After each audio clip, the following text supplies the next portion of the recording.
Hello, good morning. कैसे हैं आप लोग? ठीक हो? Welcome to join Chanakya. आज हम लोग बायोलॉजी का एक मॉडल सेट सॉल्व करेंगे जो एग्ज़ाम के पॉइंट ऑफ व्यू से इम्पोर्टेंट होगा, है ना? जो 2026 में एग्ज़ाम होने वाला है अभी फरवरी में। तो पहला पेपर तो आपका बायोलॉजी ही है। उसमें हम लोग कुछ मॉडल सेट सॉल्व करेंगे। टोटल 5 मॉडल सेट सॉल्व करेंगे। उसमें पहला मॉडल सेट आज हम लोग स्टार्ट कर रहे हैं, है ना? Model paper 1। इसमें हम लोग क्या करेंगे, स्टार्ट करते हैं ऑब्जेक्टिव क्वेश्चन से सॉल्व स्टार्ट करते हैं, फिर आप लोग देखिएगा आंसर करते जाइएगा, ठीक है? जहाँ पे होगा हम डिस्कस करेंगे, सॉल्व करेंगे, जाना आपको एक्सप्लेन भी करेंगे। पहला क्वेश्चन पे आते हैं डायरेक्ट, टाइम वेस्ट करके ये बिना। पहला क्वेश्चन पूछा है विच ऑफ द फॉलोइंग इज, क्या क्वेश्चन पूछा है? विच of the following is not responsible for vegetative propagation. निम्न में से कौन है जो वेजिटेटिव प्रोपेगेशन के लिए रिस्पॉन्सिबल नहीं है? अब ये टर्मिनोलॉजी को याद रखना पड़ेगा। नोट लिखा हुआ है, नोट मतलब नहीं पूछा है। अब याद रखिएगा ये एसेक्सुअल रिप्रोडक्शन का पार्ट है, जहां हम लोग पढ़ते हैं ऑफसेट भी आपका वेजिटेटिव रिप्रोडक्शन का, यानी ये एसेक्सुअल रिप्रोडक्शन करता है। बल्ब भी है, राइजोम के द्वारा करते हैं, लेकिन जैम्यूल नहीं है भाई साहब। जैम्यूल वेजिटेटिव रिप्रोडक्शन का पार्ट नहीं है। इसको हम लोग किसमें करते हैं? इसको हम लोग पढ़ते हैं बर्डिंग में पढ़ते हैं, और बर्डिंग एसेक्स मतलब कि वेजिटेटिव रिप्रोडक्शन का पार्ट नहीं होता है। ऑप्शन यहाँ जाएगा, एक का चले जाएगा डी नंबर, ठीक है? एक का आंसर डी जाएगा। दूसरा क्वेश्चन पूछा है विच of the following secrets large amount of progesterone. कहता है कि निम्न में से कौन है जो सबसे ज्यादा मतलब ज्यादा मात्रा में प्रोजेस्टेरोन हार्मोन को सीक्रेट करता निकालता है? तो हम लोग जानते हैं प्रोजेस्टेरोन हार्मोन मेनली अगर निकालता है तो मेनली निकालता है कौन? कॉर्पस ल्यूटियम निकालता है। यानी ये ग्राफियन फॉलिकल हुआ आपका, ये नहीं है ना, कॉर्पस अल्बिकन नहीं, कॉर्पस ल्यूटियम, ये आंसर जाएगा कॉर्पस ल्यूटियम। कैसे जाएगा? हम लोग जानते हैं जब हम लोग ओवरी का डायग्राम देखते हैं, ओवरी का डायग्राम देखते हैं, जब 14th डे पे ओवुलेशन होता है, मैच्योर ओवुलेशन जब हुआ 14th डे पे, जब ओवुलेशन होगा सेकेंडरी उस साइड बाहर निकल जाएगा, 2 डिग्री उस साइड बाहर होगा, 2 डिग्री उस साइड बाहर आ गया। लेकिन जो रैप्चर ग्राफियन फॉलिकल है ये कन्वर्ट हो जाता है किसमें? कॉर्पस ल्यूटियम में कन्वर्ट हो जाता है। और यही कॉर्पस ल्यूटियम क्या निकालता है? प्रोजेस्टेरोन हार्मोन निकालता है। और एक पॉइंट और बता देते हैं आपको, ये प्रोजेस्टेरोन हार्मोन क्या करता है? इसको हम लोग प्रेगनेंसी मेंटेनिंग हार्मोन के नाम से जानते हैं। इसी को हम लोग बोलते हैं प्रेगनेंसी मेंटेनिंग हार्मोन के नाम से जानते हैं, प्रेगनेंसी मेंटेनिंग हार्मोन के नाम से भी जानते हैं इसको। तो याद रखिएगा इसको कि कॉर्पस ल्यूटियम क्या करता है?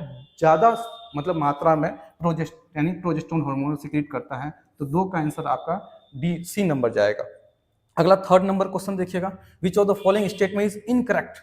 अब यहाँ आपको ध्यान देना है, जब भी स्टेटमेंट टाइप का क्वेश्चन आया तो इनकरेक्ट पूछा है या करेक्ट पूछा है, ध्यान रखिएगा। क्या पूछा है? इनकरेक्ट पूछा है या करेक्ट। तो गलती करने के लिए बच्चा का चांसेस बढ़ जाता है। तो क्या पूछा? Which of the following statement, निम्न में से कौन सा ऐसा कथन है जो इनकरेक्ट है, गलत है? मतलब पहला दिया है characters are control by factor, ये बात सही है। और एक इंफॉर्मेशन और देते हैं, यहाँ पे जो फैक्टर है मेंडल ने इसको फैक्टर बोला था, मेंडल ने जीन को फैक्टर बोला था। तो ये ध्यान रखिएगा, characters are control by factor, हाँ सही बात है, मेंडल ने जीन को ही फैक्टर बोला था। और हम लोग जानते हैं कैरेक्टर को कौन कंट्रोल करता है? जीन कंट्रोल करता है। अगला, फैक्टर्स आर डिस्क्रीट, क्या फैक्टर अलग अलग होता है? हाँ, फैक्टर्स मतलब एलील के रूप में होता है, सही बात है। इन पी पी मटर के प्लांट में फैक्टर्स आर पेयर में होता है, हाँ पेयर में होता है, सही बात है। Alleles blend with each other, allele blend करता है? नहीं भाई साहब, एलिल होता है ब्लेंड नहीं करता है। आप देखिएगा एलिल क्या होता है? एलिल ब्लेंड नहीं करता है। ब्लेंड मतलब होता है मिक्सिंग करना, एलिल जो है मिक्सिंग करेगा नहीं, एलिल मिक्सिंग नहीं करता है। तो एलिल भाई साहब मिक्सिंग नहीं करेगा। अगर वो मिक्सिंग करता तो हम लोग पढ़े हैं लॉ ऑफ सेग्रीगेशन के बारे में।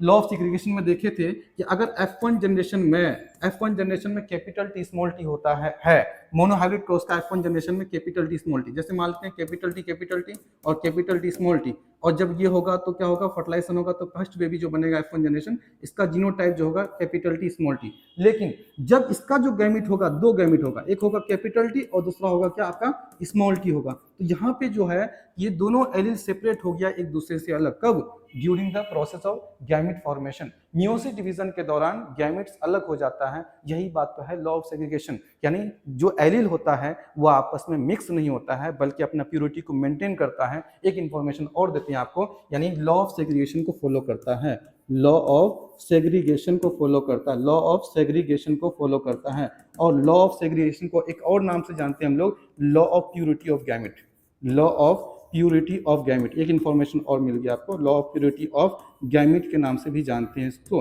लॉ ऑफ सेग्रीगेशन को भी जानते हैं। तो 2 का आंसर आपका जाएगा कौन सा? 3 का आंसर आपका जाएगा answer number D.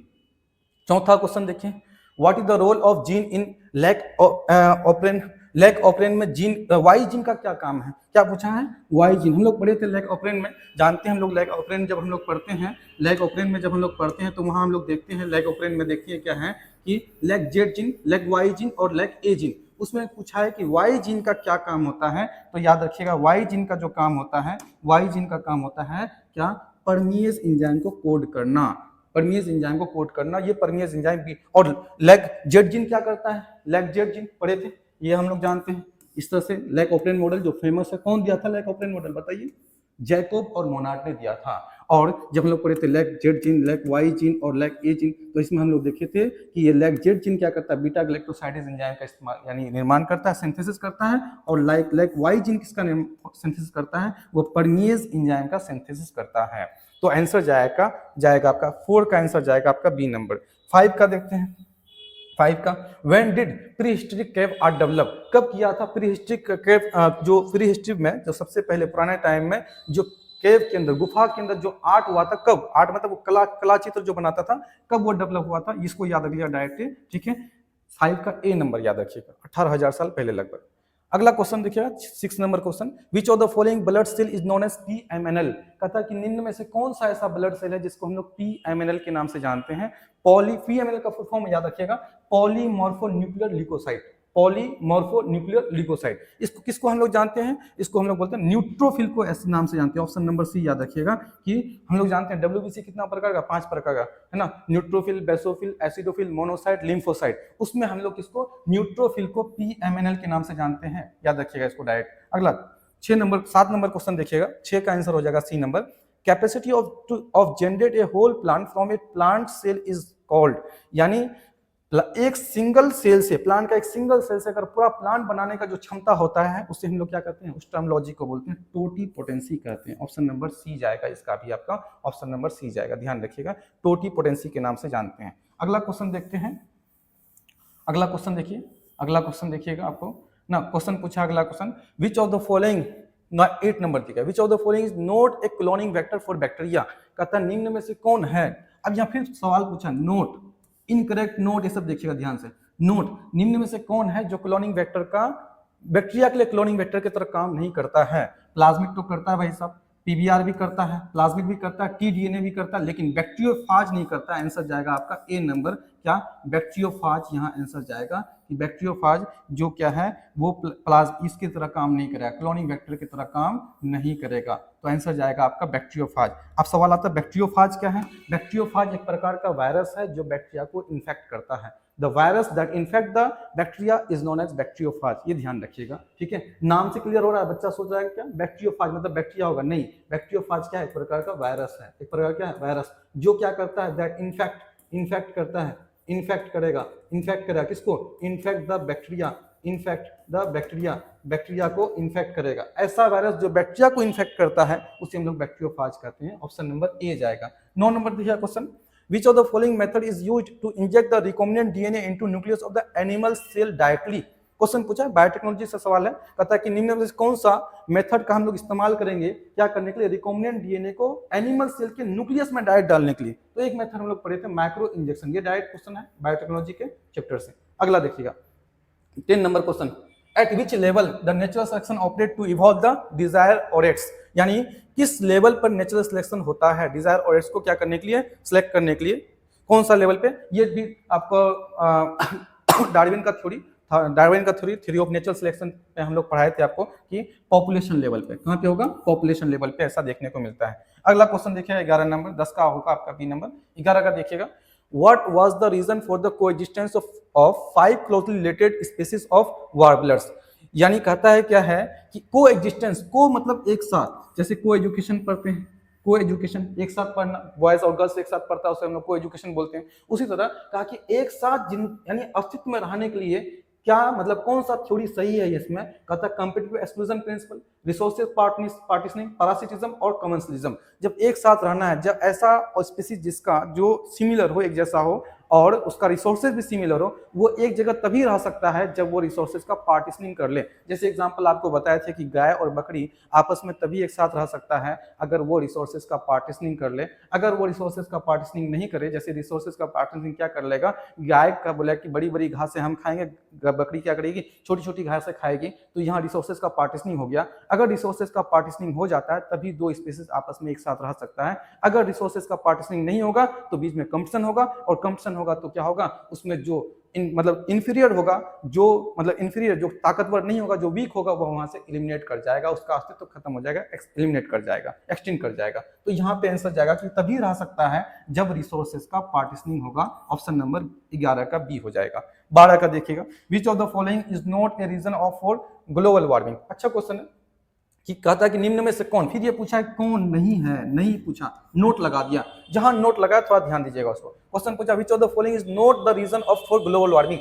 Global warming के लिए कौन सा रीजन सही नहीं है। पहला पढ़ते हैं, पहला option use of fossil fuel का इस्तेमाल करने से होता है। हाँ होता है, बिल्कुल होता है, ये तो होता है भाई साहब। कहता नहीं है, ये तो होता है, ये ग्लोबल वार्मिंग के लिए जिम्मेदार है। डिफोरेस्टेशन, हाँ डिफोरेस्टेशन भी है, पेड़ का कटाव करने से होगा। अगला पॉपुलेशन एक्सप्लोजन, पॉपुलेशन जनसंख्या बढ़ेगा उससे भी होगा। Improvement in the efficiency of energy use, यानी एनर्जी यूज करने का इंप्रूवमेंट करेंगे उसमें, तो ये क्या है, उसकी ग्लोबल वार्मिंग के लिए रिस्पॉन्सिबल नहीं है। बाकी और तीनों इसके लिए रिस्पॉन्सिबल है। तो आपका आंसर यहाँ पे जाएगा, आंसर नंबर आपका चले जाएगा, आंसर नंबर डी चले जाएगा आंसर यहाँ पे। तो आप याद रखिएगा इसका, इसके बारे में। ये अच्छा मतलब कि स्टेटमेंट टाइप का क्वेश्चन है, कंसेप्ट आना चाहिए इसमें। अगला देखिएगा, अगला देखिएगा, अगला क्वेश्चन देखिएगा। अगला क्वेश्चन पूछा है यहाँ पे कि 13 नंबर देखिएगा, 13 नंबर क्वेश्चन देखिएगा, 13 नंबर क्वेश्चन आप देखिएगा कि when male differs from the female in morphology is called। Morphology का मतलब पहले समझिए, मॉर्फोलॉजी टर्मिनोलॉजी क्या कहलाता है। मॉर्फोलॉजी का मतलब क्या होता है, मॉर्फोलॉजी का मतलब होता है बाहरी स्ट्रक्चर। मॉर्फोलॉजी का मतलब बाहरी स्ट्रक्चर, यानी कहता है when male differ, जब मेल डिफर करता है फीमेल से इन मॉर्फोलॉजी, बाहरी स्ट्रक्चर से डिफर करता है, उसे हम लोग क्या कहते हैं, होमोगेमी। नहीं, होमोगेमी नहीं कहते हैं।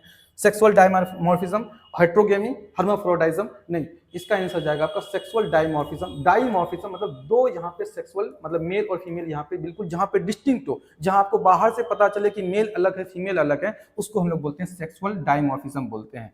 तो 13 का आंसर आपका बी जाएगा। 14 नंबर देखिएगा, which one is the haploid structure in the following. क्या पूछा है, निम्न में से कौन है जो हैप्लॉइड स्ट्रक्चर है। हैप्लॉइड मतलब एन, जब भी बोले हैप्लॉइड स्ट्रक्चर मतलब इसमें क्रोमोसोम संख्या क्या होगा, हाफ होगा। हैप्लॉइड ऐसे, हैप्लॉइड ऐसे हाफ याद रख सकते हैं। जायगोट, जायगोट कैसा होता है, 2n होता है भाई साहब, ठीक है। ओवम कैसा होता है, ओवम मतलब कि फीमेल गैमिट है एक तरह का, ये n होगा, है ना। और गैमिट कैसा होता है, गैमिट ऑलमोस्ट यूजुअली गैमिट कैसा होता है, हैप्लॉइड होता है। तो यहाँ आंसर आपका जाएगा बोथ बी एंड सी। एक चीज लेकिन एक इन्फॉर्मेशन बता दें कि हल चले छोड़िए उसको, हायर क्लास में है, लेकिन अभी आपके 12 के अनुसार क्या होगा, आंसर जाएगा बी और सी। 15 नंबर क्वेश्चन देखिए, variation appear during the meiosis due to. कहता है क्या, मियोसिस डिवीजन के दौरान, मियोसिस मतलब कि जहाँ पे क्रोमोसोम नंबर हाफ हो जाता है, यानी गैमेट फॉर्मेशन के लिए मियोसिस डिवीजन होता है। कहता है मियोसिस डिवीजन में जो वेरिएशन आता है, विभिन्नता आता है, कहता किसकी वजह से आता है। पहला option crossing over, independent assortment, linkage और both A and B. Crossing over की वजह से भी होता है भाई साहब, ये भी सही है ना। इंडिपेंडेंट असॉर्टमेंट ये भी सही है ना। लिंकेज नहीं, लिंकेज की वजह से नहीं आता। लिंकेज में तो लिंकेज क्या है, tendency of gene to remain together one generation to another generation, इसकी वजह से वेरिएशन नहीं आएगा। यहाँ आंसर जाएगा इस क्वेश्चन के हिसाब से, आंसर नंबर डी जाएगा, बोथ ए एंड बी। तो याद रखिएगा, वेरिएशन जो आता है क्रॉसिंग ओवर की वजह से भी आता है। अब सवाल आता है क्रॉसिंग ओवर होता क्या है। क्रॉसिंग ओवर ये होता है दो नॉन सिस्टर क्रोमेटिड के बीच में क्रोमोसोमल सेगमेंट का एक्सचेंज होने की प्रक्रिया को हम लोग बोलते हैं क्रॉसिंग ओवर बोलते हैं। ये तुम्हारा आपका होमोलोगस पेयर है, ये होमोलोगस पेयर है, ये आपका होमोलोगस पेयर, होमोलोगस पेयर है। होमोलोगस पेयर में, होमोलोगस पेयर में ये क्रोमेटिड और ये क्रोमेटिड सिस्टर क्रोमेटिड कहलाएगा। ये दोनों आपस में सिस्टर कहलाएगा, सिस्टर क्रोमेटिड कहलाएगा। लेकिन अगर एक क्रोमेटिड इसका लें और एक क्रोमेटिड इसका लें, ये कहलाएगा आपका नॉन सिस्टर कहलाएगा, नॉन सिस्टर क्रोमेटिड कहलाएगा, नॉन सिस्टर क्रोमेटिड कहलाएगा, नॉन सिस्टर क्रोमेटिड कहलाएगा। अगर इसका कोई टुकड़ा कट करके, इसका टुकड़ा कट के यहाँ चले गया और इसका टुकड़ा कट के यहाँ आ गया, इस प्रोसेस को हम लोग बोलते हैं क्रॉसिंग ओवर। नॉन सिस्टर मतलब ये खुद का है तो सिस्टर कहलाएगा, ये आपस में सिस्टर, अगर एक टू इसका लेंगे एक टू इसका लेंगे कहलाएगा आपस में नॉन सिस्टर का, मतलब चचेरी बहन, ये अपनी बहन हो गया, ये चचेरी बहन हो गया भाई साहब, ठीक है। तो आप याद रखिए नॉन सिस्टर क्रोमेटिड के बीच में ही क्रॉसिंग ओवर होता है। और एक इन्फॉर्मेशन और देते हैं आपको कि क्रॉसिंग ओवर कौन सा स्टेज में होगा, सवाल पूछता है बिहार बोर्ड खूब अच्छे से पूछता है कि क्रॉसिंग ओवर होता है पैकेटिन अवस्था में, ठीक है। मियोसिस के प्रोफेज 1 के 5 फेज होता है, लेप्टोटिन, जाइगोटिन, पैकेटिन, डिप्लोटिन, डाइकिनेसिस, उसमें आपका पैकेटिन अवस्था में क्या होता है, क्रॉसिंग ओवर होता है। तो आंसर यहाँ पे आपका जाएगा, आंसर डी नंबर आंसर जाएगा, ये ध्यान रखिएगा, आंसर चले जाएगा आपका डी नंबर, यानी आपका यहाँ पे आंसर जो जाएगा ये आंसर आपका डी नंबर जाएगा, बोथ ए एंड बी।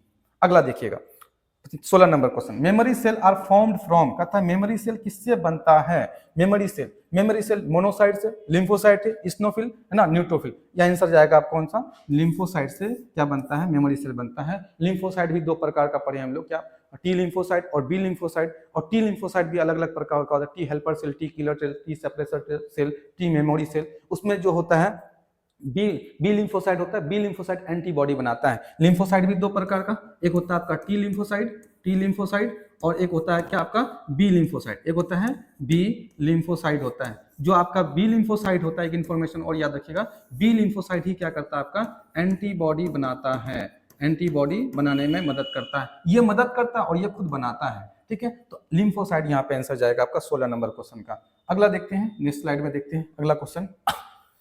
अगला क्वेश्चन देखिएगा 17 नंबर क्वेश्चन, कहता है DNA and RNA are similar in, कहता है क्या डीएनए और आरएनए जो सिमिलर रहता है, कहता है किसमें सिमिलर है डीएनए आरएनए। हम लोग जानते हैं डीएनए का फुल फॉर्म होता है डीऑक्सीराइबोन्यूक्लिक एसिड और आरएनए का फुल फॉर्म होता है क्या राइबोन्यूक्लिक एसिड। कहता है क्या सिमिलर होता है किसमें, पहला क्वेश्चन दिया क्या, पहला क्वेश्चन पूछा है, ऑप्शन दिया है बीइंग कैपेबल टू रेप्लिकेट, क्या रेप्लिकेट दोनों कर सकता है, अपना फोटोकॉपी दोनों बना सकता है, नहीं डीएनए से तो डीएनए बनेगा, ये मान लेते हैं एक डीएनए है, इस डीएनए से क्या होगा दो डीएनए बन सकता है, लेकिन जब भी आरएनए बनेगा, आरएनए अपना फोटोकॉपी नहीं बनाएगा, आरएनए किससे बनता है डीएनए से बनता है, इसलिए ये ऑप्शन गलत हो गया आपका। दूसरा हैविंग सिमिलर शुगर, नहीं सिमिलर शुगर नहीं पाया जाता है, क्योंकि डीएनए के पास पाया जाता है, जो डीएनए होता है उसके पास पाया जाता है क्या, डीएनए के पास पाया जाता है डीऑक्सीराइबोस शुगर पाया जाता है, डीऑक्सीराइबोस शुगर पाया जाता है, जिसका फॉर्मूला होता है C5H10O4 पाया होता है। जबकि आरएनए के अंदर जो पाया जाएगा, आरएनए के अंदर पाया जाता है आपका राइबोस शुगर पाया जाता है, राइबोज शुगर, जिसका फॉर्मूला होता है C5H10O5, ये आपका आरएनए के अंदर। हालांकि दोनों पेंटो शुगर है, सही बात है, पेंटो शुगर है, 5 कार्बन वाला शुगर है, लेकिन दोनों का अंदर अलग, इसके अंदर डीऑक्सीराइबोस शुगर पाया जाता है, इसके अंदर राइबोस शुगर पाया जाता है, इसलिए आपका आंसर जाए, ये भी स्टेटमेंट क्या है गलत है। अगला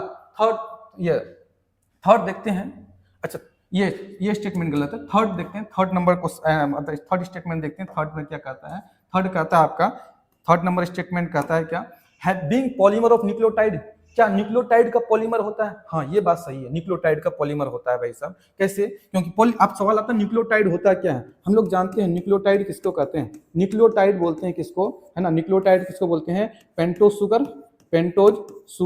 pentose sugar plus phosphate group plus nitrogen base plus phosphate group, इन तीनों को मिला के हम लोग क्या बोलते हैं, इन तीनों को मिला के बोलते हैं न्यूक्लियोसाइड बोलते हैं। तो ये आपका आंसर सही है, न्यूक्लियोटाइड क्या है, यानी पॉलीमर ऑफ न्यूक्लियोटाइड, ये आंसर सही लग रहा है। अगला देख लेते हैं, हैविंग सिमिलर पिरिमिडिन बेस क्या सिमिलर होता है, हम लोग जानते हैं नाइट्रोजन बेस दो प्रकार का, नाइट्रोजन बेस जो होता है वो दो प्रकार का होता है, नाइट्रोजन बेस दो प्रकार का होता है, एक होता है प्यूरिन और दूसरा होता है पिरिमिडिन, एक है आपका क्या प्यूरिन और दूसरा क्या है पिरिमिडिन। और प्यूरिन का हम लोग एग्जांपल जानते हैं, प्यूरिन का एग्जांपल क्या है, प्यूरिन का एग्जांपल हम लोग जानते हैं नाइट्रोजनस बेस, जो भी नाइट्रोजनस बेस होता है ये दो प्रकार का, एक होता है प्यूरिन, एक होता है क्या प्यूरिन और दूसरा होता है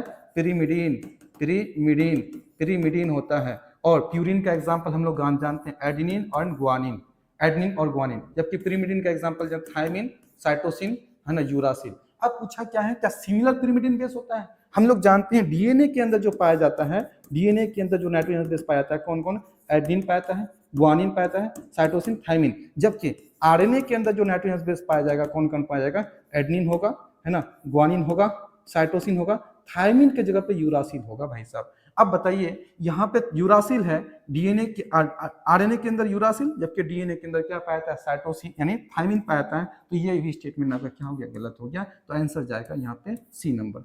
18 नंबर देखिएगा, the queen honey bee arise from the fertilised egg in and its larva feeds on. कहता है कि एक क्वीन हनी बी जो है, जो अराइज करती है किससे, फर्टिलाइज्ड हनी बी से क्या करती है, अराइज करती है। कहता है क्या है, उसका जो लार्वा है वो लार्वा कौन चीज खाता है भाई साहब, उसका लार्वा क्या खाता है, उसका लार्वा खाता है रॉयल जेली खाता है। एक इंफॉर्मेशन और देते हैं आपके इसके बारे में कि एक मधुमक्खी के छत्ते में एक ही क्वीन होती है, और क्वीन क्या, मधुमक्खी के छत्ते में क्या होता है, जो बी होता है 3 प्रकार का बी, थोड़ा सा सीख लीजिए यहाँ पे, बी 3 प्रकार का होगा। एक को बोलेंगे क्वीन, एक को बोलेंगे क्वीन, और दूसरे को बोलेंगे क्या, वर्कर बी, दूसरा को बोलेंगे वर्कर बी, और तीसरा को बोलेंगे आपको क्या, तीसरा को बोलेंगे ड्रोन, तीसरा को बोलेंगे ड्रोन बोलेंगे। ठीक है, ये क्या होती है, 2n होती है, मतलब फर्टिलाइजेशन से बनता है।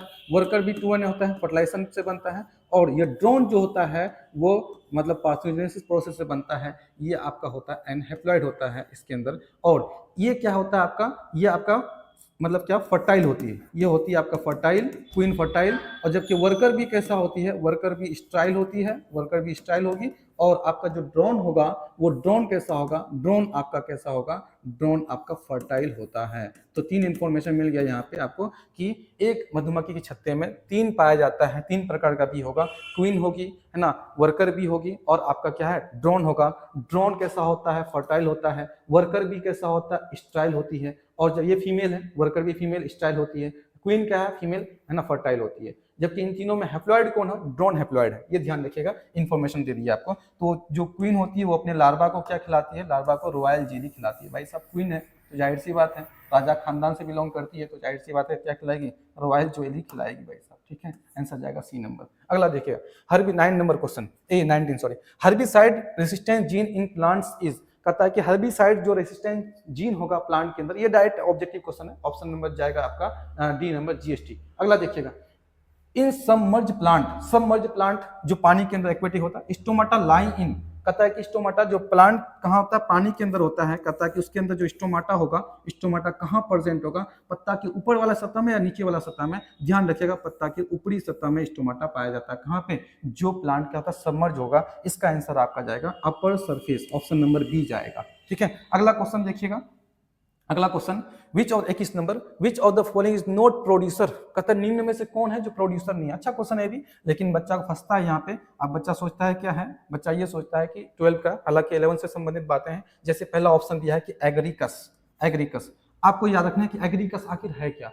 एग्रीकस एक फंगी है, एग्रीकस क्या है, एक फंगी है। ठीक है, और दूसरा है नॉस्टॉक है ना, आपका वॉलवॉक्स, स्पायरोगेरा, ये आपका क्या है, आपका अलगी है। तो ध्यान रखिएगा, जब फंगी आ गया, यही आंसर कंप्लीट। फंगी क्या होता है, डिकम्पोजर होता है। फंगी अपना खाना नहीं बनाता है, जो अपना खाना खुद बनाता है उसे हम लोग प्रोड्यूसर बोलते हैं। प्रोड्यूसर उसको बोलते हैं जो ऑटोट्रॉफ होगा, उसको हम लोग प्रोड्यूसर बोलते हैं। लेकिन फंगी क्या होता है, सराग अलावा चीजों से अपना खाना प्राप्त करता है। तो ये एक प्रकार का डिकम्पोजर है। हमारे एनवायरमेंट में 2 डिकम्पोजर याद रखिएगा, एक तो बैक्टीरिया, दूसरा फंगी, एक मेन डिकम्पोजर होता है। तो यहाँ पे जो आंसर जाएगा, आंसर जाएगा 21 का ए चले जाएगा। 22 नंबर देखिएगा, क्वेश्चन पूछा है ना, 22 नंबर क्वेश्चन में, stomata and roots are lacking in which of the following. कहता है क्या, लैकिंग मतलब होता है नहीं होना, कमी, कम।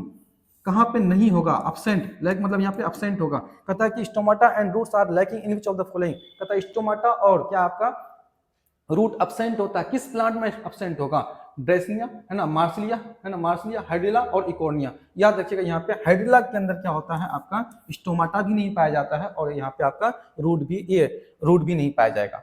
अगला 30 नंबर, ये 23 क्वेश्चन देखिएगा, tuber is the modified form of. कहता है ट्यूबर क्या है, मॉडिफाइड फॉर्म है। किसका मॉडिफाइड फॉर्म है, कौन चीज, ट्यूबर। ट्यूबर हम लोग जानते हैं किसमें होता है, ट्यूबर होता है आपका पोटैटो के अंदर। और पोटैटो हम लोग जानते हैं क्या है, स्टेम है। पोटैटो का कौन सा पार्ट हम लोग खाते हैं, स्टेम खाते हैं। यहाँ हो जाएगा आपका स्टेम हो जाएगा, ऑप्शन नंबर बी होगा। हालांकि इसका अगर आंसर शीट देखिएगा तो यहाँ पे रूट दिया है, वो थोड़ा सा मिस्टेक है वहाँ पे, अगला दिया टाइपिंग मिस्टेक होगा। अगला देखिएगा 24 number question, which of the following is possible in macro propagation. कहता है क्या, निम्न में से कौन है जो जिसमें जो पॉसिबल है, किसमें, मैक्रो प्रोपेगेशन में पॉसिबल है। Asexual reproduction, simple direct answer है इसका, एसेक्सुअल रिप्रोडक्शन पॉसिबल है किसमें, मैक्रो प्रोपेगेशन में। अगला 25 नंबर क्वेश्चन देखिए, east reproduce by means of, कहता है ईस्ट किसके द्वारा रिप्रोड्यूस करता है? पहला ऑप्शन बडिंग, दूसरा फ्रेगमेंटेशन, तीसरा पॉलिनेशन, चौथा ऑल ऑफ दिस। यहाँ आंसर जाएगा आपका बडिंग। बडिंग का फेमस एग्जांपल ईस्ट था, ठीक है, ये याद रखिएगा। अगला 26 देखिएगा, पोलन ग्रेन रिप्रेजेंट, कहता है पोलन ग्रेन क्या रिप्रेजेंट करता है? सेप्रोफाइट को रिप्रेजेंट करता है। यहाँ गैमेटोफाइट होना चाहिए, गैमेटोफाइट को या मेल गैमेटोफाइट को या नॉन ऑफ द। तो पोलन ग्रेन जो रिप्रेजेंट करता है, पोलन ग्रेन एक्चुअल में मतलब कि आपका क्या होता है, गैमेटोफाइट स्टेज होता है प्लांट का।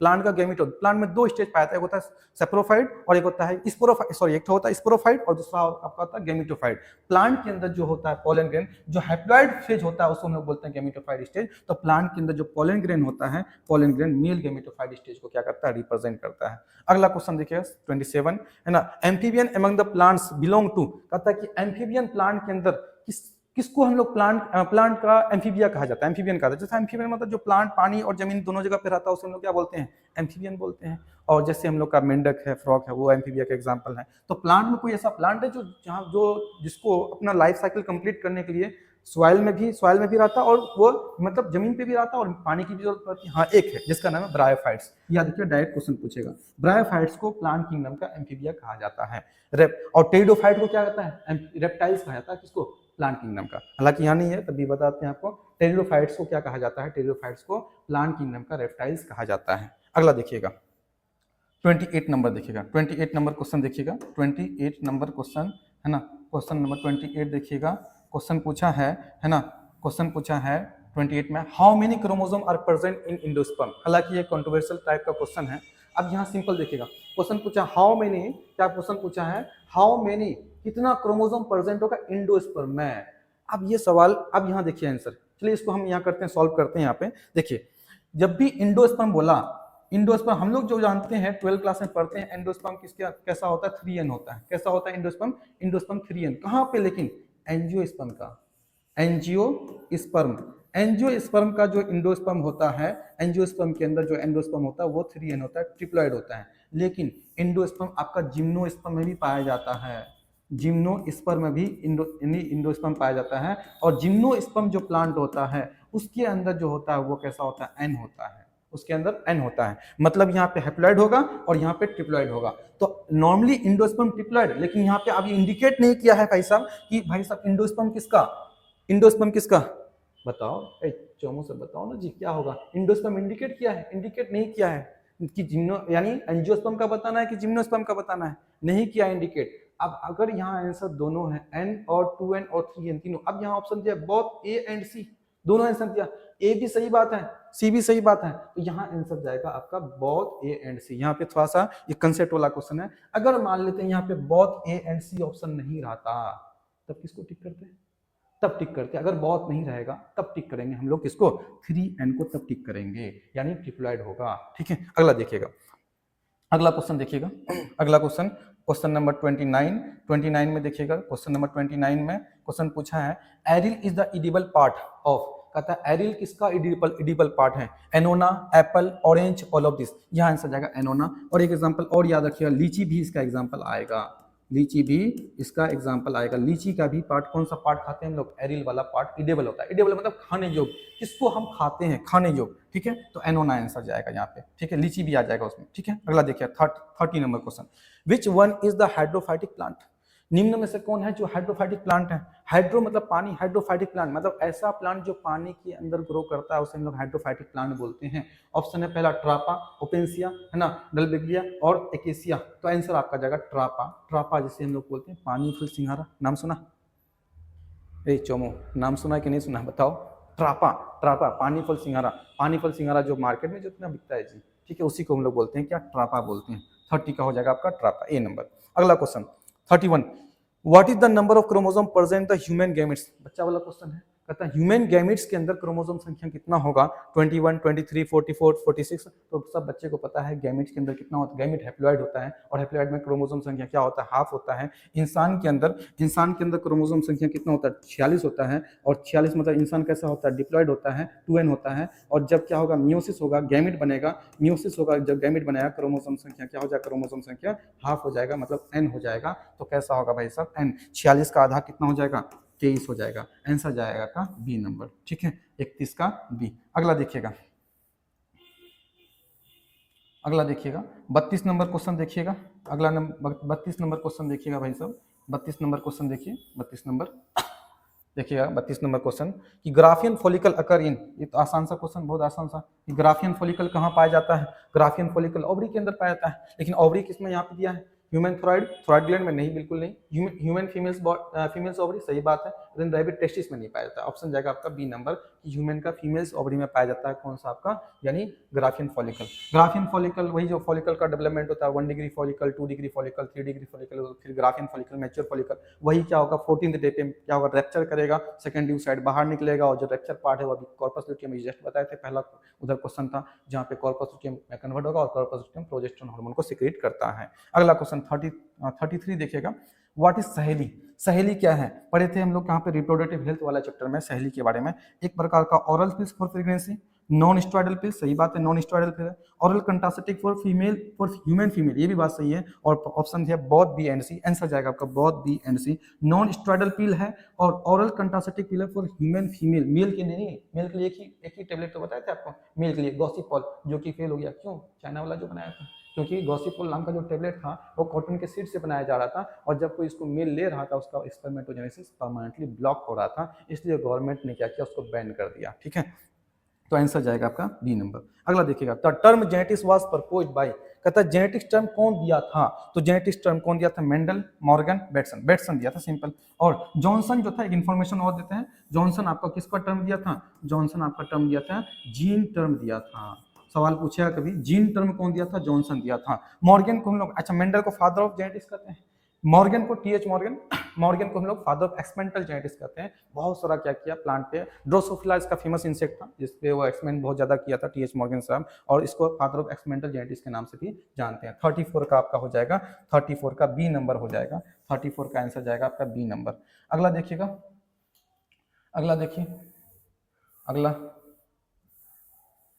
अगला क्वेश्चन देखिए 35। क्वेश्चन पूछा है विच of the following Mendel's law is not universal, कहता है कि कौन सा लॉ मेंडल का है जो यूनिवर्सल नहीं है?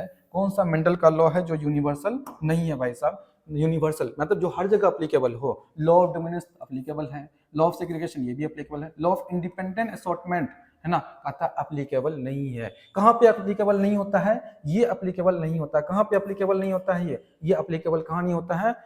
लिंकेज में।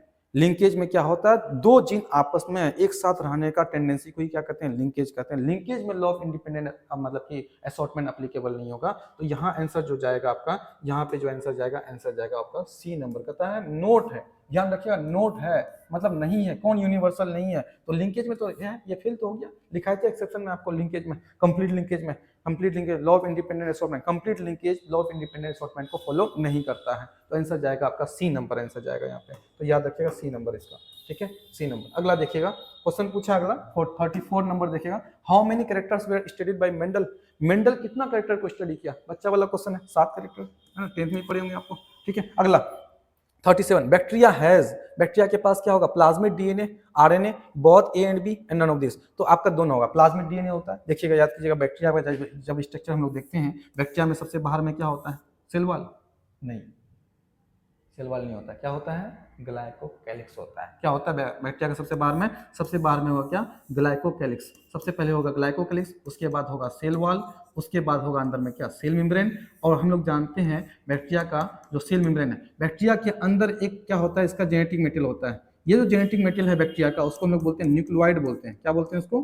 न्यूक्लियोइड बोलते हैं, न्यूक्लियोइड बोलते हैं। लेकिन बैक्टीरिया के अंदर अच्छा, इसका मेन डीएनए तो यही है। मेन डीएनए इसका क्या है? बैक्टीरिया का अगर देखा जाए, बैक्टीरिया का मेन डीएनए आपका ये है। बैक्टीरिया का मेन डीएनए आपका अगर देखें, बैक्टीरिया का मेन डीएनए ये है, ये आपको जो इस कलर से दिखा है, ये इसका मेन डीएनए। मेन डीएनए को हम लोग क्या बोलते हैं? न्यूक्लियोइड नाम देते हैं। लेकिन बैक्टीरिया के अंदर मेन डीएनए के अलावा एक डीएनए और पाया जाता है। ये भी कैसा होता है? ये भी क्या होता है? डबल स्टैंडर्ड होता है, जिसे हम लोग प्लाज्मिड कहते हैं। इसको हम लोग प्लाज्मिड, इसी प्लाज्मिड का इस्तेमाल करते हैं बायोटेक्नोलॉजी में बहुत ज्यादा, ठीक है। प्रोकैरियोटिक सेल के अंदर पाया जाता है। तो ध्यान रखिएगा, डीएनए तो होता है प्लाज्मिड डीएनए, आरएनए भी होता है। यहाँ आंसर जाएगा बोथ ए एंड बी। अगला देखिएगा 38 नंबर क्वेश्चन, हाउ में chromosome number in human female, chromosome number human female में कितना होगा? फीमेल के अंदर सब कोई जानता है, इंसान के अंदर कितना होता है? 46 होता है, 46 में।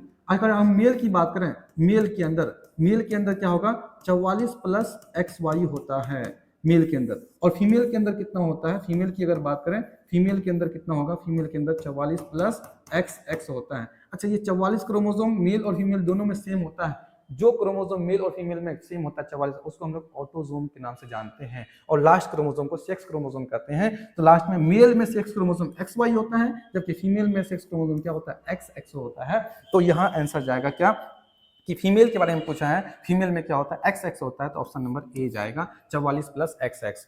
अगला क्वेश्चन, ये तो बच्चा वाला क्वेश्चन है। 39 देखिएगा, which one of the following is mobile, है ना, जेनेटिक एलिमेंट, निम्न में से कौन है जो मोबाइल जेनेटिक एलिमेंट, इसका तो डायरेक्ट एग्जांपल याद रखिएगा, है ना, ये वाला बी नंबर आंसर होगा इसका। अगला न्यूक्लियोसाइड 40 देखिएगा, न्यूक्लियोसाइड किसे कहते हैं, अभी जस्ट आपको बताए थे हम इसके बारे में कि न्यूक्लियोटाइड के बारे में बताए थे, न्यूक्लियोटाइड किसे कहते हैं। देखिएगा एक मिनट थोड़ा समझिएगा, आप ये पढ़े होंगे कहाँ पे, ये पढ़ेंगे मॉलिक्यूलर जेनेटिक्स में, इसमें पढ़ेंगे जहाँ पे डीएनए का आप कंपोजिशन पढ़ेंगे वहीं पे देखिएगा।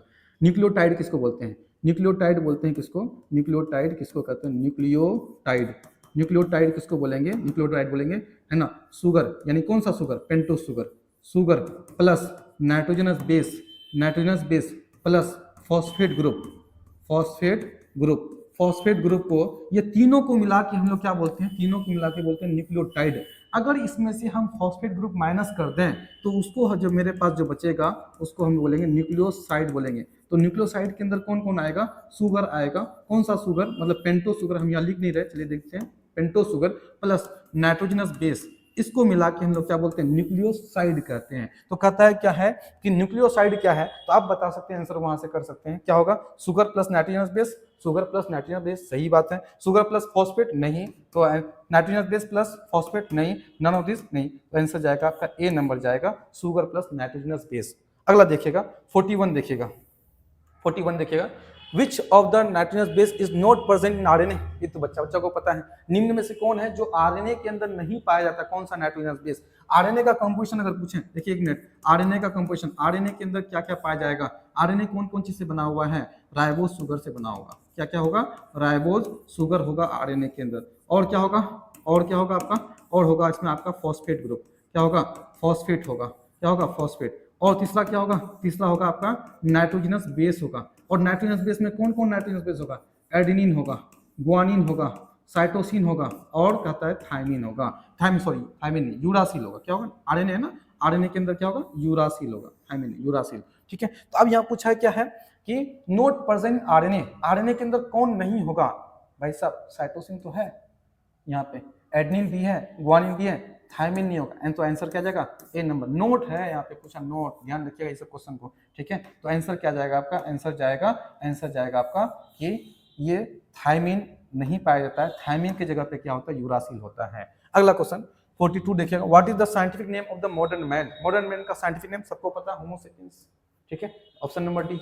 अगला देखिए 43 का, which of the following are the cancerous cell, कहता निम्न में से कौन है जो कैंसरस सेल है, कौन है, plasma cell, HeLa cell, memory cell, T cell, HeLa cell तो सबको पता रहता है। अगला देखिएगा, which of the following is sexually transmitted disease, कौन है जो सेक्सुअली ट्रांसमिटेड डिजीज है, यानी ऐसा डिजीज जो एक पार्टनर से दूसरे पार्टनर में सेक्सुअल इंटरकोर्स के दौरान क्या होता है, स्प्रेड करता है, उसे हम लोग कहते हैं सेक्सुअली ट्रांसमिटेड डिजीज कहते हैं, जिसे हम लोग एसटीडी के नाम से जानते हैं। एसटीडी का नाम और है, एसटीआई बोलते हैं, इसी को एसटीआई बोलते हैं, सेक्सुअली ट्रांसमिटेड इन्फेक्शन, या इसका एक और नाम है आरटीआई, रिप्रोडक्टिव ट्रैक्ट इन्फेक्शन बोलते हैं, या इसी को बोलते हैं वेंडर डिजीज के नाम से, बहुत सारा नाम है, एग्जाम में आता है, एक फेमस क्वेश्चन भी है, नॉन से कौन है, गोनेरिया है, सिफिलिस, ये सब के बारे में, जेनिटल वार्ड, जेनिटल हर्पिस के बारे में, एड्स के बारे में, हेपेटाइटिस बी, ये सब सारा क्या है आपका, यानी सेक्सुअली ट्रांसमिटेड डिजीज है। तो यहाँ टाइफाइड नहीं, टाइफाइड बैक्टीरिया से होता है, कोलेरा मलेरिया नहीं, सिफिलिस आपका कैसा बीमारी है जो सेक्सुअली ट्रांसमिटेड, अगर एक पार्टनर को है, अगर वो पार्टनर दूसरे पार्टनर से लैंगिक संबंध बनाता है, यानी इंटरकोर्स करता है, मैटिंग करता है,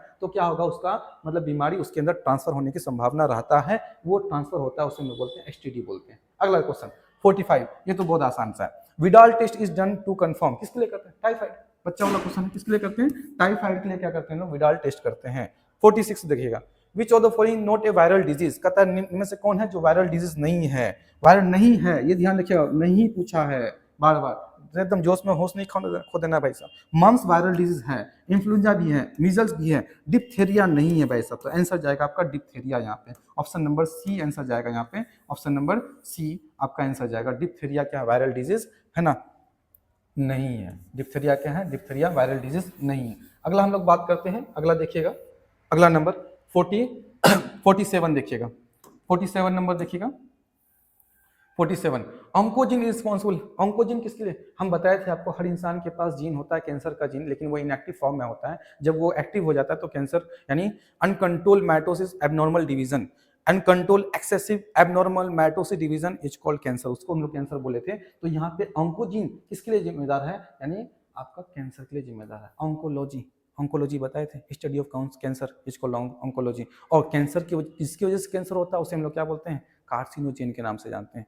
the cancer causing agent is known as carcinogen. एक इन्फॉर्मेशन ऑब्जेक्टिव क्वेश्चन पूछ सकता है, जिस तरह से एलर्जी जिससे होता है उसे हम लोग एलर्जन बोलते हैं, उसी तरह जिससे कैंसर होता है उसे हम लोग क्या बोलते हैं, है ना, कार्सिनोजेन के नाम से जानते हैं। ऑन्कोलॉजी मतलब study of cancer, oncology department भी होता है, जाइएगा हॉस्पिटल में, कैंसर हॉस्पिटल में ऑन्कोलॉजी डिपार्टमेंट होता लिखा हुआ रहता है। अगला देखिएगा 48 का, which of the following fish is not a major carp. कहता निम्न से कौन सा फिश है जिसको हम लोग बड़े पैमाने पे नहीं कार्प करते हैं, वो आपका ऑप्शन नंबर सी जाएगा, इसको नहीं करते हैं। अगला 49 देखिएगा, सोनालिका एंड कल्याण सोना आर वेराइटीज ऑफ। सोनालिका और कल्याण सोना किसका वेराइटी है, सोनालिका नाम तो जान अक्सर सुने होंगे, सोनालिका ट्रैक्टर का भी तो नाम है सोनालिका। तो याद रखिए वीट का है, वीट का वेराइटी है, ठीक है। राइस का पढ़े थे, जया, रत्ना, है ना, टॉचिंग 81, IR8, ये सब क्या है, मतलब आपका राइस का वेराइटी है। राइस का वेराइटी का नाम है ना, जया है, रत्ना है, IR8 है, टॉचिंग 81 है, ये राइस का है ना। वीट का आपको बताया था एटलस 66 भी आ जाएगा आपका, सोनालिका, कल्याण सोना, ये सब इसके अंदर आएगा। अगला 50 देखिए, the first transgenic cow was made by as. कहता पहला जो ट्रांसजेनिक काउ बनाया गया था, क्या नाम रखा था उसका नाम रोजी रखा गया था। रोजी नाम है क्या जी तुम्हारा, नहीं ना, चलो देखो अगला देखो, ओविपेरस आर, ऐसे नाम रख दिया, ठीक है। ओविपेरस किसको बोलते हैं, ओविपेरस मतलब ऐसा ऑर्गेनिज्म जो क्या करता है, और मतलब डायरेक्टली मतलब अंडा से बेबी को प्रोड्यूस करता है, पहले अंडा देता है, उसे हम लोग बोलते हैं ओविपेरस। कौन है, हेन अंडा देता है, स्नेक वो भी, crocodile, all of this answer जाएगा इसमें। अगला देखिएगा, Which among the following is example of xerophytic plant adaptation. अच्छा क्वेश्चन है, कहता निम्न में से कौन है जो एग्जांपल है जीरोफाइटिक एडेप्टेशन। अब समझ जीरोफाइट किसको बोलते हैं, जीरोफाइटिक किसको बोलते हैं, plant that grow in desert, plant that grow, plant that grow,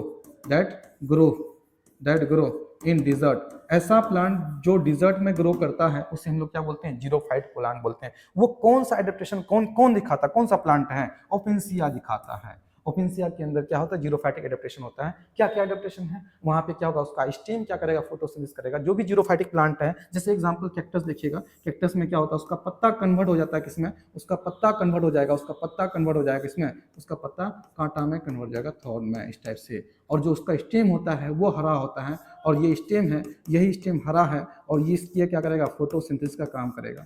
हम लोग बचपन से पढ़ते हैं क्या है, फोटोसिंथेसिस का काम कहाँ होता है, लीफ के अंदर होता है। लेकिन याद रखिएगा फोटोसिंथेसिस वहाँ होगा जहाँ क्लोरोफिल होगा। ये मैटर नहीं करता है कि पत्ता है, स्टेम है, कुछ भी। अगर मान लेते हैं वहाँ पे हरा कलर है, क्लोरोफिल है, वहाँ फोटोसिंथेसिस होगा। Doesn't matter that is branch, it is leaf और इट इज स्टेम, है ना। फोटोसिंथेसिस वहाँ होगा जहाँ पे क्लोरोफिल होगा। तो यहाँ पे हम लोग जब देखते हैं इसका जो स्टेम होता है वो ग्रीन कलर का होता है। ग्रीन कलर में मतलब मीन्स क्लोरोफिल प्रेजेंट, और क्लोरोफिल प्रेजेंट होगा तो फोटोसिंथेसिस होगा। तो यहाँ पे क्या करेगा, ये प्लांट अपने आप को पानी से बचाने के लिए क्या करता है, अपना लीफ को क्या करता है, थॉर्न में कन्वर्ट कर देता है, कांटा बना देता है, ताकि ट्रांसपिरेशन का प्रोसेस को स्लो किया जाए, वाटर लॉस को क्या किया जाए, कम कर सके। तो आंसर जाएगा आपका नंबर, आपका आंसर जाएगा डी नंबर। अगला देखते हैं, अगला स्लाइड देखते हैं, अगला देखिएगा, अगला क्वेश्चन है 53, green plants are in ecosystem. कहता है क्या, 53 में देखिएगा, कहता है green plants in ecosystem. Ecosystem में ग्रीन प्लांट्स कैसा होगा, प्रोड्यूसर, कंज्यूमर, है ना, डिकम्पोजर और नन ऑफ दिस। प्लांट तो जाहिर सी बात अपना खाना खुद बनाता है, और इकोसिस्टम में जो खाना खुद बनाता है 3 प्रकार का तो ऑर्गेनिज्म है। बायोटिक कंपोनेंट को हम 3 ग्रुप में बांटे थे, आप लोग को याद है, ठीक है। पहला प्रोड्यूसर, दूसरा कंज्यूमर और तीसरा डिकम्पोजर। बायोटिक कंपोनेंट, इकोसिस्टम में 2 कंपोनेंट होता है, एक होता है बायोटिक कंपोनेंट और एक होता है एबायोटिक कंपोनेंट। बायोटिक कंपोनेंट किसको बोलेंगे, as all the living component of ecosystem is known as biotic component, and abiotic component किसको बोलेंगे, all the non living components of ecosystem is known as abiotic component. Non living कौन कौन आएगा, non living में आपका air आ गया, है ना, सॉइल आ गया, टेम्परेचर आ गया, लाइट आ गया, ये आपका कौन क्या कहलाएगा, नॉन लिविंग कहलाएगा। लेकिन लिविंग कौन कहलाएगा, लिविंग आपका कहलाएगा कौन है, प्रोड्यूसर, कंज्यूमर और डिकम्पोजर। मतलब कि आपका जितना प्लांट है, जितना भी जानदार है वो इसके अंदर आ जाएगा। तो प्रोड्यूसर यहाँ पे कौन होगा इकोसिस्टम का, ग्रीन प्लांट्स है, ग्रीन प्लांट्स अपना खाना खुद बनाएगा, जो अपना खाना खुद बनाएगा वो प्रोड्यूसर कहलाएगा। तो प्लांट्स अपना खाना बनाता है, तो आंसर जाएगा आपका ए नंबर। अगला देखिए 54 का, which of the following is the correct for food food chain, निम्न में से कौन है जो करेक्ट फूड चेन है, सही कौन है। क्या ग्रास, ग्रास यानी कौन किसको खाता है, ग्रास वीट को, यानी वीट ग्रास को खाता है, नहीं, बिल्कुल गलत बात है। वीट मैंगो, मैंगो वीट को खाता है, नहीं, ये तो गलत हो गया। अगला, गॉट जो बकरी है वो गाय खाती है, नहीं, गलत हो गया भाई साहब। और गाय क्या खाती है, घास खाती है, घास गाय को खाती है, नहीं, ये भी गलत बात है। अगला देखिए, ग्रास को गॉट खाया, सही बात है, और गॉड को कौन खाया, लायन खाया, ये भी बात सही है, ये सही है, ऑप्शन नंबर सी। इसमें देख लीजिए एक बार, ग्रास को फिश खाया, फिश को गॉड, किसी बकरी को मछली खाते हुए देखें का, नहीं ना, तो आंसर जाएगा यहाँ पे क्या भाई साहब, ऑप्शन नंबर सी जाएगा, ग्रास गॉड, बकरी खाई घास, और बकरी को खाया कौन, शेर खाया। और आपको बताए थे ना, अगर मान लेते हैं किसी को सब्जी खाने में इंटरेस्ट नहीं है, मान लेते हैं क्या, हर दिन उसको क्या चाहिए भाई साहब, सब्जी उसको अच्छा नहीं लगता है, तो सब्जी खाने का एक तरीका बताते हैं, क्या, आप सब्जी लाइए, सब्जी खिलाइए किसको, बकरी को, और मटन फिर खा लीजिए अपने, आ गया अपने अंदर, ठीक है। अगला बात करते हैं इधर 55 का क्वेश्चन नंबर देखिएगा, ठीक है। विच of the following is example of एक्स-सिटू conservation, एक्स-सिटू conservation का एग्जांपल क्या होता है, एक्स-सिटू कंजर्वेशन क्या होता है समझिएगा। एक्स-सिटू कंजर्वेशन का मतलब होता है किसी भी ऑर्गेनिज्म का को कंजर्व करना उसके नेचुरल हैबिटेट से बाहर। दो ये फेमस ये क्वेश्चन है, write the difference between the ex situ and in situ, exam में आता है, एक्स-सिटू और इन-सिटू के बीच में अंतर लिखें, या फिर क्वेश्चन आता है क्या, एक्स-सिटू और इन-सिटू के एग्जांपल से रिलेटेड क्वेश्चन आता है। तो एक्स-सिटू कंजर्वेशन किसको बोलते हैं, अगर कोई ऑर्गेनिज्म है उसका जो नेचुरल हैबिटेट है उसको वहां से बाहर निकाले, बाहर निकाल करके अपने इंसान की निगरानी, इंसान खुद अपनी निगरानी में उसको संरक्षण देता है, उसे हम लोग बोलते हैं एक्स-सिटू कंजर्वेशन। और अगर हम क्या करते हैं कि उस ऑर्गेनिज्म को उसी के नेचुरल हैबिटेट में अगर हम उसको संरक्षण दें, यानी कंजर्वेशन करें, तो कहलाएगा इन-सिटू कंजर्वेशन। तो यहाँ पे आंसर जो होगा आपका क्या होगा, सीड बैंक हो जाएगा आपका इसका एग्जाम्पल, कि हम लोग क्या करते हैं, सीड को रिजर्व करके रखते हैं, कुछ जो मतलब कि जो रेयर स्पीसीज है, जो एक्सटिंक्ट है, ये इंडेंजर्ड है, या जो मतलब हाईली इंडेंजर्ड है, उसको हम लोग क्या करते हैं, उसका सीड बैंक में उसको सीड को स्टोर करते हैं। आंसर हो जाएगा आपका एक्स-सिटू इन-सिटू, याद समझ में आया, सिंपल याद रखिए। एक्स-सिटू का मतलब उसके नेचुरल हैबिटेट से बाहर निकाल करके इंसान खुद अपने निगरानी में उसको कंजर्व करता है, उसे बोलते हैं एक्स-सिटू। और इन-सिटू क्या कहलाएगा, इन-सिटू कहलाएगा अगर हम उसके नेचुरल हैबिटेट में ही करेंगे तो कहलाएगा इन-सिटू कंजर्वेशन कहलाएगा। अगला देखिएगा, कहना 56 आते हैं, कहना नेशनल पार्क कहाँ पे फेमस, किसके लिए फेमस है, टाइगर के लिए फेमस है, सब जानते हैं। अगला देखिएगा 57, presently total number of biodiversity hotspot in the world, presently यानी अभी के टाइम में कितना बायोडाइवर्सिटी हॉटस्पॉट पाया जाता है पूरी दुनिया में, पूरे वर्ल्ड के बारे में बात क्या है, तो आंसर आपको 34 है, आपको लिखा है थे कॉपी में 34 है। अगला देखिए, बायोगैस कंटेंट, बायोगैस में क्या क्या इसके अंदर आता है, CO2 भी आता है, H2S भी आता है, और CH4 होता है। तो यहाँ आंसर जाएगा आपका answer, all of this answer चला जाएगा। अगला देखिए, वर्ल्ड्स मोस्ट प्रोबेबिलिटिक एक्वेटिक वीड, दुनिया का सबसे कौन ऐसा वीड है जो सबसे ज्यादा प्रॉब्लम क्रिएट करता है, एजोला, ओल्फिया, इकोर्निया, ट्रापा। याद रखिएगा, इकोर्निया, इकोर्निया का एक और नाम बताए थे आपको, इकोर्निया को ही हम लोग बोलते हैं वाटर हाइसिंथ बोलते हैं, वाटर हाइसिंथ के नाम से जानते हैं, वाटर हाइसिंथ के नाम से जानते हैं किसको, इकोर्निया को ही। तो याद रखिए, इकोर्निया को ही वाटर हाइसिंथ बोलते हैं। इसी को और एक नाम देते हैं, टेरर ऑफ बंगाल भी बोला जाता है इसको, ठीक है। तो यहाँ आंसर दो इन्फॉर्मेशन मिल गया आपका, यहाँ आंसर जाएगा आपको इकोर्निया। अगला देखिएगा, क्वेश्चन पूछा, अच्छा क्वेश्चन है, फैक्टर ऑफ एसिड रेन, कौन है जो एसिड रेन का फैक्टर है, CO2। अब एसिड रेन पहले समझिए, एसिड रेन होता क्या है, एसिड रेन क्या होता है, हमारे जो वातावरण में, हमारा जो क्या होता है, हमारे जो वातावरण में कुछ पोल्यूटेंट है, जैसे है SO2 है, CO2 है और NO2, ये हमारे वातावरण में, जब ये वाटर वेपर के साथ रिएक्शन करता है तो ये बनाता क्या है, H2SO4 बनाता है। और ये जब क्या करता है, वाटर वेपर के साथ रिएक्शन करेगा, है ना, तो ये क्या करेगा, बनाएगा, है ना, H2CO3 कार्बोनिक एसिड बनाता है। और ये जब क्या करेगा, आपका वाटर वेपर के साथ रिएक्शन करेगा तो HNO3 बनाता है, मतलब नाइट्रिक एसिड बनाता है। और ये जब एसिड ऊपर में पानी के साथ मिक्स होकर गिरता है तो उसी को हम लोग बोलते हैं एसिड रेन बोलते हैं। लेकिन याद रखिएगा, H2SO4 और आपका H2SO4 और HNO3 ये आपका मेन एसिड रेन के लिए जिम्मेदार होता है। तो यहाँ पे अगर देखा जाए कौन फैक्टर है, तो यहाँ आपका आंसर जाएगा कौन, NO2 एंड SO2, ये आंसर जाएगा ऑप्शन नंबर बी, ठीक है। अगला देखिए 61 क्वेश्चन नंबर देखिए, विच बैक्टीरिया इज यूटिलाइज इन गोबर गैस प्लांट, कहता है कि निम्न में से कौन है बैक्टीरिया जिसका इस्तेमाल करते हैं हम लोग इसमें, है ना, गोबर गैस प्लांट में मिथेनोजन बैक्टीरिया आपको पढ़ाए थे, क्या है, गोबर गैस प्लांट में इसका इस्तेमाल करते हैं। ये बैक्टीरिया ऐसा होता है जो क्या होता है, इन एरोबिक रेस्पिरेशन करता है, यानी ऑक्सीजन के अब्सेंस में जिंदा रहेगा, ऑक्सीजन के अब्सेंस में ये अपना जिंदा रहता है। एक सवाल ये भी पूछ सकता है, निम्न में से कौन है ऐसा बैक्टीरिया है जो विदाउट ऑक्सीजन जिंदा रह सकता है, तो मिथेनोजन बैक्टीरिया विदाउट ऑक्सीजन जिंदा रह सकता है, गाय के गोबर में पाया जाता है। अगला 62 देखिएगा, the floor of idli and dosa is made by use of which microbes, किस माइक्रोब्स का इस्तेमाल करके हम लोग इडली डोसा के लिए जो आटा होता है उसको तैयार करते हैं, है ना, बैक्टीरिया, लैक्टोबैसिलस, वायरस और ईस्ट का हम लोग इस्तेमाल करते हैं। एक और आपको इंफॉर्मेशन देते हैं, ईस्ट को हम लोग क्या बोलते हैं, ईस्ट का साइंटिफिक नेम सैक्रोमाइसिस सर्वेसी, ईस्ट का साइंटिफिक नेम क्या होता है, सैक्रोमाइसिस सर्वेसी, और इसी ईस्ट का इस्तेमाल करते हैं हम लोग अल्कोहल इंडस्ट्री में अल्कोहल बनाने के लिए, फर्मेंटेशन में इसका इस्तेमाल करते हैं। तो 62 का ऑप्शन जाएगा आपका डी नंबर। अगला देखिएगा 63 का, एग्रोज is extracted from, एग्रोज gel electrophoresis में पढ़ाए थे आपको बायोटेक्नोलॉजी वाला चैप्टर में, कि एग्रोज कहाँ से एक्सट्रैक्ट करते हैं, एग्रोज को हम लोग एक्सट्रैक्ट करते हैं किससे, सी वीड से हम लोग उसको एक्सट्रैक्ट करते निकालते हैं। ऑप्शन नंबर बी जाएगा इसका 63 का। अगला देखिएगा 64 का, bio fertiliser is present in the root nodule of which non leguminous plant, यानी non leguminous plant, legume plant अलग होता है, दलहन का पौधा बोलेंगे सिंपल, कहता है कि किस में कौन सा बायो फर्टिलाइजर प्रेजेंट होता है नॉन लेगुमिनस प्लांट में, एजेटोबैक्टर प्रेजेंट होता है, ऑप्शन नंबर ए जाएगा इसका। अगला देखिएगा 65 का, restriction enzyme are, restriction enzyme किसको बोलेंगे, क्या होता है वो, एक्सोन्यूक्लियस या इंडोन्यूक्लियस, इंडोन्यूक्लियस होता है। इंडोन्यूक्लियस मतलब क्या होता है, डीएनए को क्या करेगा, बीच से काट देगा, ऐसा एंजाइम जो ये मान लेते हैं हम लोग का डीएनए है, ये एंजाइम क्या करेगा, इंडोन्यूक्लियस में रेस्ट्रिक्शन है, बीच से काट देगा, और बीच से काटेगा तो छोटा छोटा टुकड़ा में कन्वर्ट कर देगा। तो रेस्ट्रिक्शन इंडोन्यूक्लियस का डिफिनेशन भी आता है, रेस्ट्रिक्शन इंडोन्यूक्लियस का है, जिसको हम लोग मॉलिक्यूलर सीजर के नाम से जानते हैं। अगर किसी मॉलिक्यूल को काटना है, चाहे वो आरएनए हो, डीएनए हो, काटना है तो हम किसका इस्तेमाल करते हैं, रेस्ट्रिक्शन एंजाइम का इस्तेमाल करते हैं। एक इन्फॉर्मेशन और याद रखिएगा, रेस्ट्रिक्शन एंजाइम को हम लोग किस नाम से जानते हैं, मॉलिक्यूलर सीजर के नाम से जानते हैं, मॉलिक्यूलर सीजर के नाम से जानते हैं, मॉलिक्यूलर सीजर, कैंची जी, सीजर मतलब क्या होता है, कैंची, कैंची का इस्तेमाल क्या करते हैं, काटने के लिए, यहाँ भी मॉलिक्यूल को काटने के लिए इस्तेमाल करेंगे, किसका नाम है, रेस्ट्रिक्शन इंडोन्यूक्लियस। अगला ऑप्शन जाएगा आपका क्या,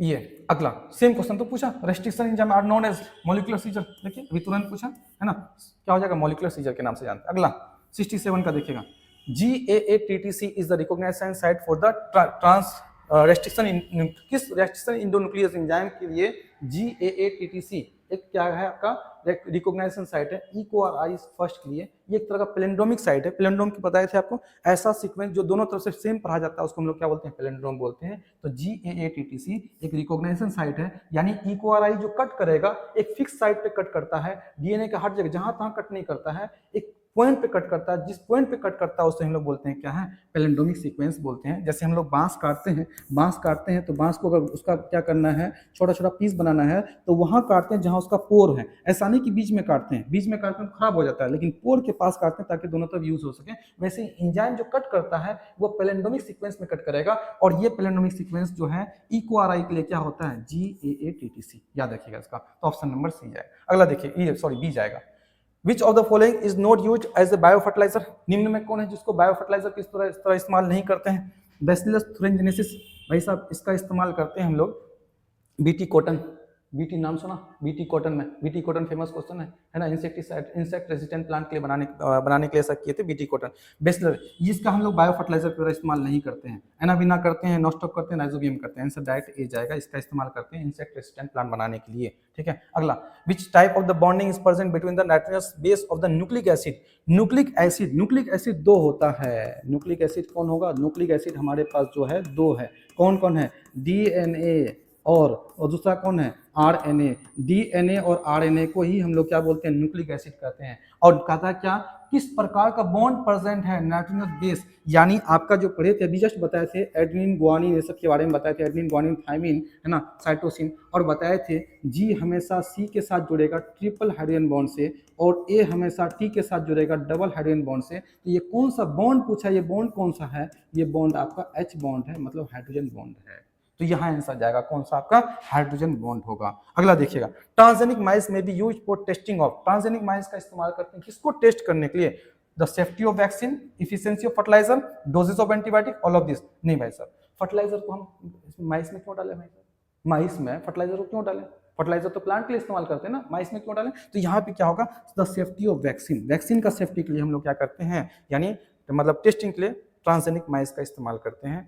आज के लिए इतना काफ़ी है, इतना ऑब्जेक्टिव कीजिए। ये पहला ऑब्जेक्टिव का मॉडल सेट लेके आया आपके लिए, ठीक है। अगर आपको ज़रूरत पड़े तो कमेंट कीजिएगा, तो फिर हम आपको दूसरा मॉडल पेपर सेकंड लेके आएंगे, second model paper. Total 5 model paper solve करने का टारगेट लिए हैं। अगर आप पाँचों मॉडल पेपर का ऑब्जेक्टिव अगर सॉल्व कर लिए, 70 ऑब्जेक्टिव रहेगा, 70 को आप मल्टीप्लाई कर दिए, कितना, 5 से मल्टीप्लाई कीजिए, 7 पंचे 35, है ना, लगभग कितना हो गया, है ना, लगभग 350 ऑब्जेक्टिव, मेन ऑब्जेक्टिव आपके पास आ जाएगा। इतना काफ़ी है। फिर आपको जो नोट्स में लिखा है उतना पढ़िए, है ना, इतना काफ़ी है। अगर ऑब्जेक्टिव कोशिश कीजिए, ऑब्जेक्टिव में जब भी ऑब्जेक्टिव में 30 प्लस नंबर लाने का कोशिश कीजिए। 30 प्लस ऑब्जेक्टिव आपका सही होना चाहिए। अगर 30 प्लस ऑब्जेक्टिव सही है तो आपका 80% 90% नंबर जाने का पूरा चांसेस है। ऑब्जेक्टिव अगर गलत होगा तो फिर आगे मतलब जाना मुश्किल है, इसलिए कोशिश कीजिए। आज के लिए इतना काफ़ी है, फिर मिलते हैं नेक्स्ट एपिसोड में। Thank you.